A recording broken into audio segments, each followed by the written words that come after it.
भगवान ने अर्जुन के प्रति कौन से वचन कहे, इससे आगे के 2 श्लोकों में कहते हैं। श्री भगवानुवाच कुत्स्त्वा कशमलमिदं विस्मये समुपस्थितम् अनार्य जुष्टमस्वयगरं कीर्तिकरमर्जुन।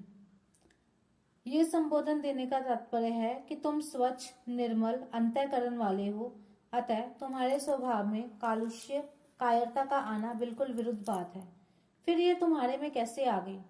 भगवान आश्चर्य प्रकट करते हुए अर्जुन से कहते हैं कि ऐसे युद्ध के मौके पर तो तुम्हारे में शूरवीरता उत्साह आना चाहिए था, पर ऐसे बेमौके पर तुम्हारे में ये कायरता कहाँ से आ गई? आश्चर्य 2 तरह से होता है, अपने ना जानने के कारण और दूसरे को चेताने के लिए। भगवान का यहाँ जो आश्चर्यपूर्वक बोलना है वह केवल अर्जुन को चेताने के लिए ही है, जिससे अर्जुन का ध्यान अपने कर्तव्य पर चला जाए। कुतः कहने का तात्पर्य ये है कि मूल में ये कायरता रूपी दोष तुम्हारे में नहीं है। ये तो आगंतुक दोष है जो सदा रहने वाला नहीं है। समुपस्थितम कहने का तात्पर्य है कि ये कायरता केवल तुम्हारे भावों में और वचनों में ही नहीं आई है, किंतु तुम्हारी क्रियाओं में भी आ गई है। ये तुम्हारे पर अच्छी तरह से छा गई है, जिसके कारण तुम धनुष्पान छोड़कर रथ के मध्य भाग में बैठ गए हो। अनार्य जुष्टम समझदार श्रेष्ठ मनुष्यों में जो भाव पैदा होते हैं वे अपने कल्याण के उद्देश्य को लेकर ही होते हैं।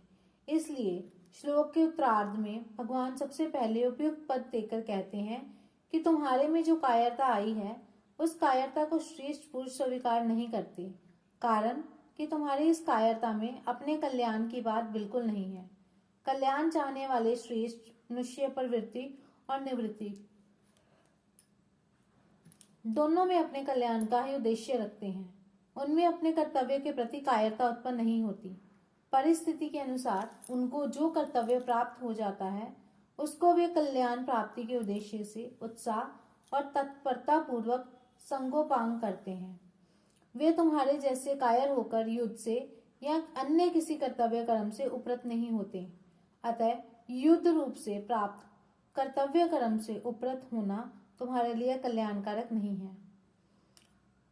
अस्वग्रयम कल्याण की बात सामने ना रखकर अगर सांसारिक दृष्टि से भी देखा जाए तो संसार में स्वर्ग लोक ऊंचा है, परंतु तुम्हारी ये कायरता स्वर्ग को देने वाली भी नहीं है।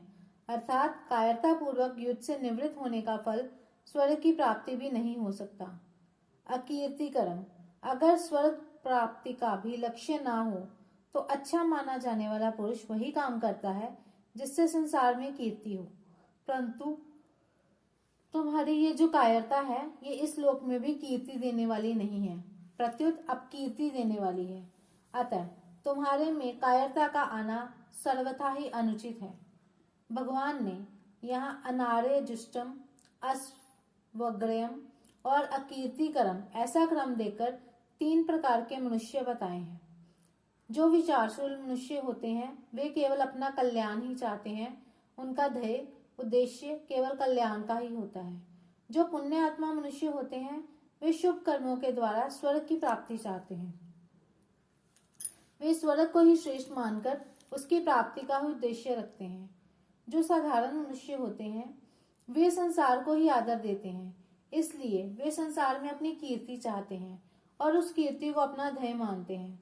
उपयुक्त तीनों पद देकर भगवान अर्जुन को सावधान करते हैं कि तुम्हारा जो ये युद्ध ना करने का निश्चय है ये विचारशील और पुण्य आत्मा मनुष्यों के ध्येय कल्याण और स्वर्ग को प्राप्त कराने वाला भी नहीं है, तथा साधारण मनुष्यों के ध्येय कीर्ति को प्राप्त कराने वाला भी नहीं है।